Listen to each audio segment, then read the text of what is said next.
আমার নাম সুনীল কুমার হেমব্রম। আমি বড়গুপা গ্রামের স্থানীয় বাসিন্দা।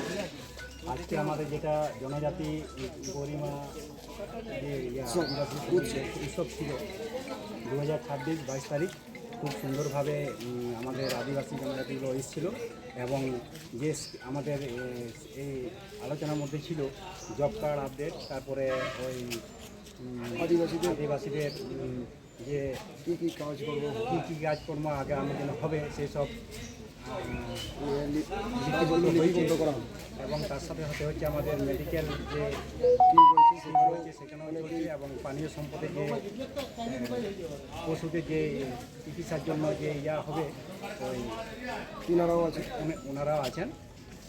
ব্লক থেকে আধিকারিক এসেছেন, পঞ্চায়েতের স্টাফ এসছেন এবং তার সাথে সাথে আমাদের বড়গুপা গ্রামের আপামর জনগণ এসছেন এবং আমাদের পঞ্চায়েতের সদস্য এসছে। এই বলে আমি আমার কথা শেষ করছি।